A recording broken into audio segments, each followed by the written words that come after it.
Hello YouTube, Kakarot197 again, this time with a review of the 1/144th scale HGUC GM III from the Double Zeta Gundam series. Or at least that's what the box says. Because as you might notice, this guy is actually the redesign by Hajime Katoki for the Gundam Unicorn series, where the design has been a bit upheld to be more modern. Main differences being the feet, and the overall design has been more modernized, because the original design was from 1987, I believe, so quite old. Now, this guy unfortunately hasn't appeared a lot. Not in Double Zeta Gundam, not in Char's Counterattack, and even less in Gundam Unicorn. In Double Zeta Gundam, I believe he was just hanging around a bit during the colony drop on Dublin, and that's all I remember for this guy in Double Zeta Gundam.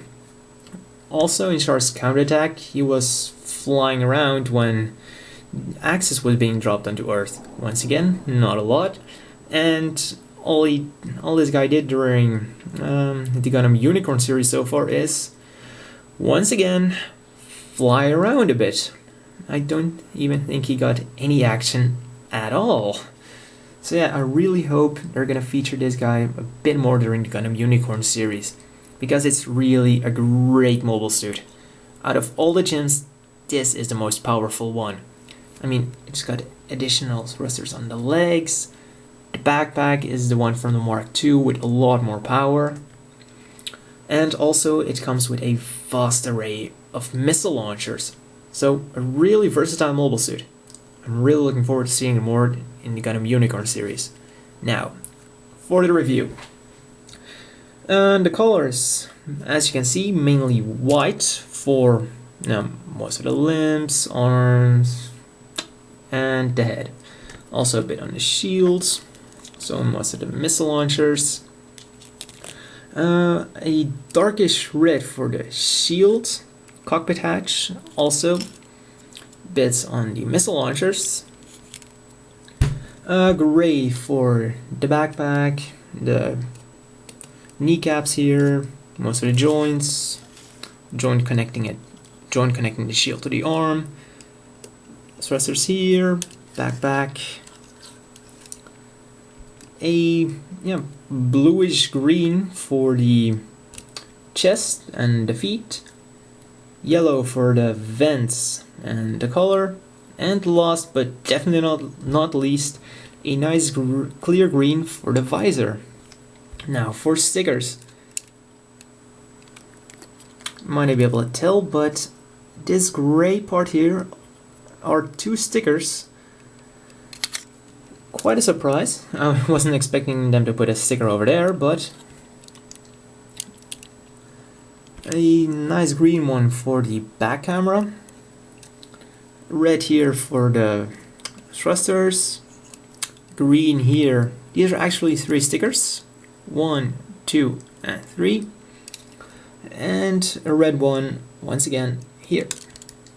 So on the other side, and that's all for stickers. Now for articulation. As with most of the gems from the series, this guy has really nice articulation. The head goes bit up, bit down, not really back and forwards a lot. Head turns around.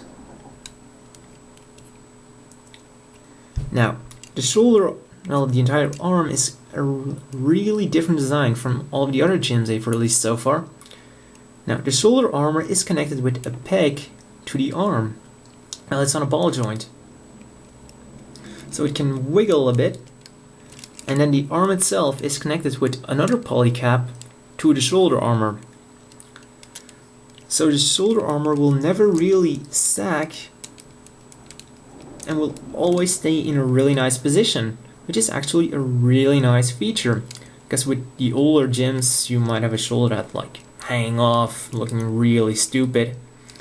So a really nice feature they did. Also, there's a little joint that allows it to extend a bit more. The arm also go up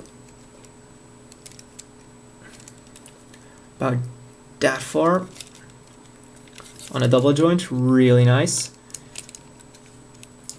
The hands will wiggle. Also, a really nice feature about the hands is they're not going to come off if you don't want them to, but they are really easy to remove. I guess that's a really nice feature for those wanting to make stop motion animation, when you have to change the hands for like when he's grabbing a beam saber. So a really nice feature there.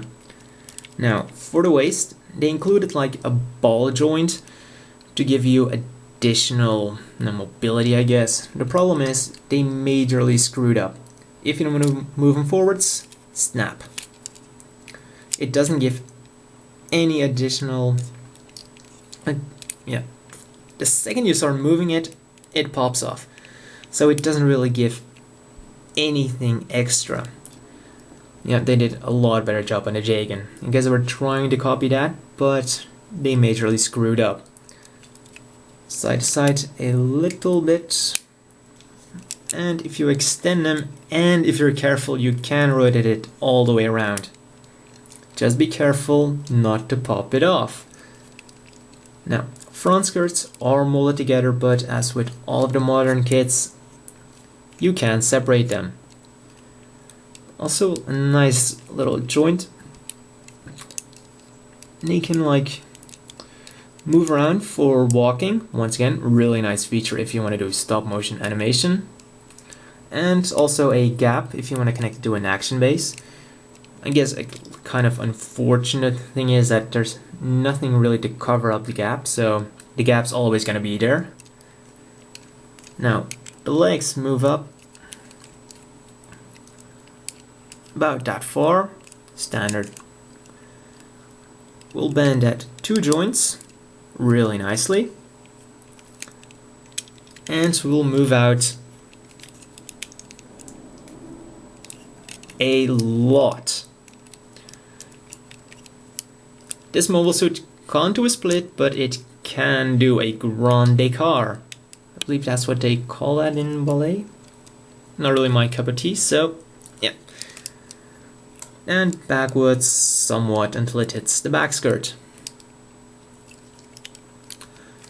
The feet. Yeah, the ankle guards will move up and down. This time, these little, I'm not sure what to call them, won't pop off because they're part of the entire thing. Really nice, because that was also a big problem with the previous gyms. The feet will move side to side nicely, backwards fairly good, and forwards really nicely. Also a really nice feature, this joint here is connected to the feet, so when you move the feet, the thruster will also move. I should also point out, nice detailing on the bottom of the feet. And some articulation in the backpack. Unfortunately, these things don't really move back a lot or forward a lot.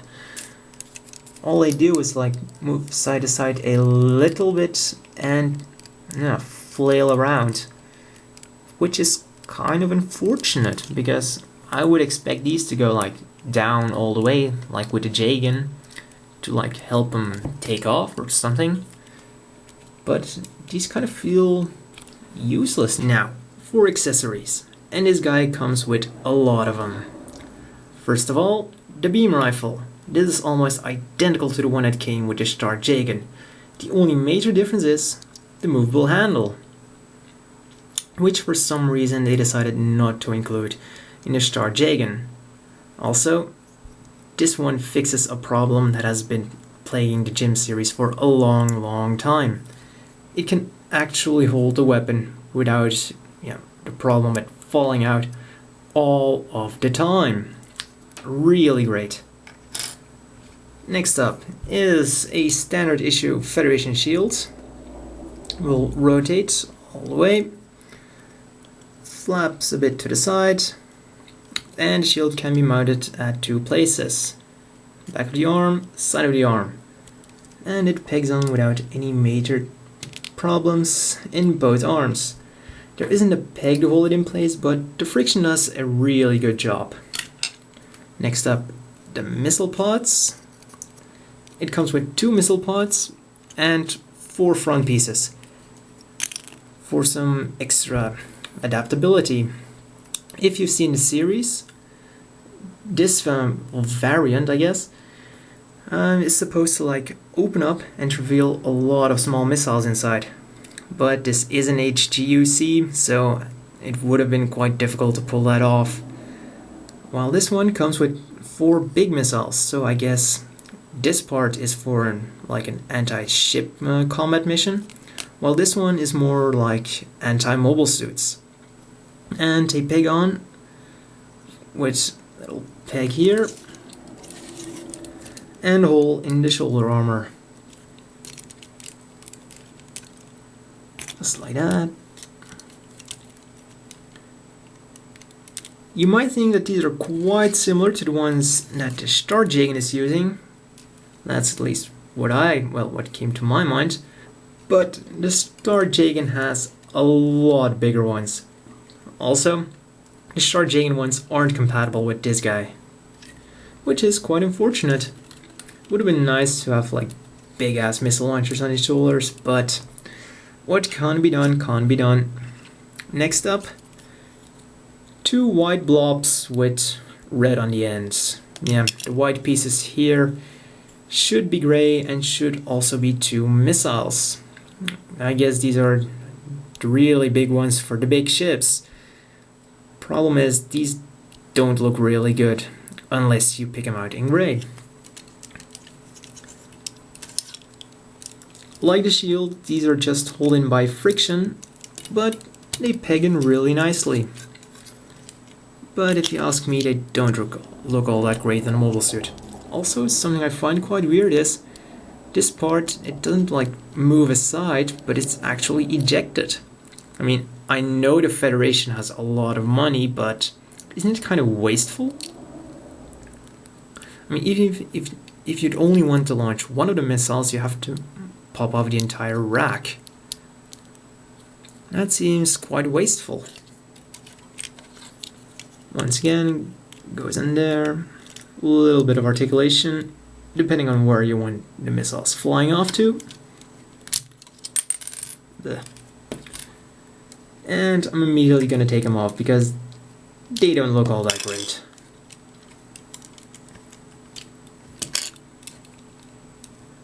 Now, for the hands, it comes with 2 closed fists, 2 open palms, and this time it comes with 2 open holding hands, which is really great. Another problem with the past gyms is they don't have a left open hand, so they can't wield anything in their left hand. So now it can dual wield the beam sabers, which are also held quite nicely. Not gonna come off. But there is one big problem. It comes with 2 dark pink beams, but the problem is they're really hard to get in. The hole is just too small. If you want to take it out, pop, and there goes the head.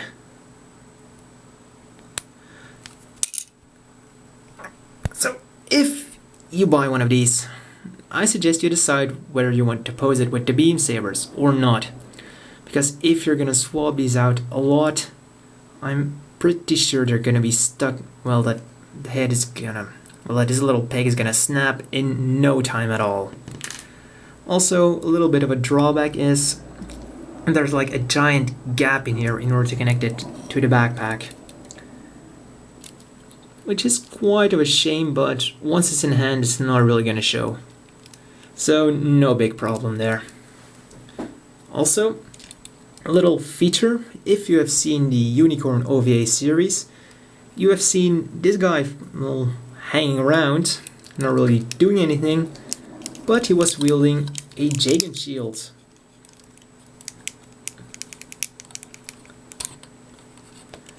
Now, if you have either the EcoS type or the normal Jagan. You can take the shields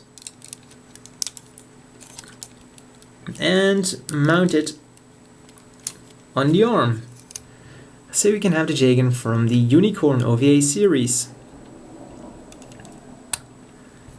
I suggest you paint it if you want it to look really good, but hey, it's a nice little feature. And as with a lot of the recent HGUCs, it comes with a nice sheet of stickers with a lot of numbers, Federation symbols, Lon Nobel symbols, Karaba symbols, EFSF once again, depending on what time frame you want it to be. Like the Lon Nobel symbols, if you want them to be from the kind of Unicorn OVA series, or the Karaba ones, if you want this guy to be the Double Zeta one. Really nice choice. Now, as always, the inevitable question is, do you want to buy this? Well, out of all of the gems, this is without a doubt the one with the most accessories. And on top of that, it also managed to fix some of the problems that past gems have had for quite a while now.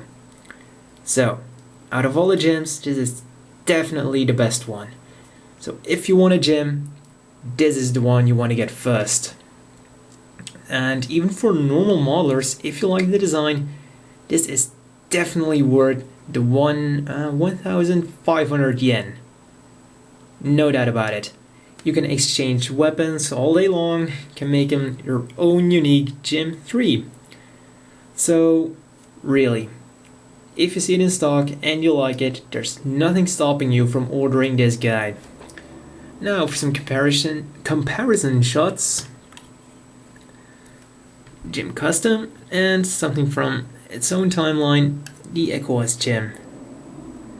It's not as badass looking as the Gem Custom, but it definitely makes up with accessories. Well, that's all for this review, and see you at the next one. Oh wait up a second. I've noticed that some people have subscribed to me. I must honestly admit, I kind of failed to notice that. I thought YouTube would send me some message like you have a new subscriber, just the way they do with new comments. So, for those that have subscribed to me, thanks a lot. Really appreciate it. So this just a little thank you for subscribing. And if you haven't, well, I'm definitely planning to make more Gundam reviews, new and old, so see you next time.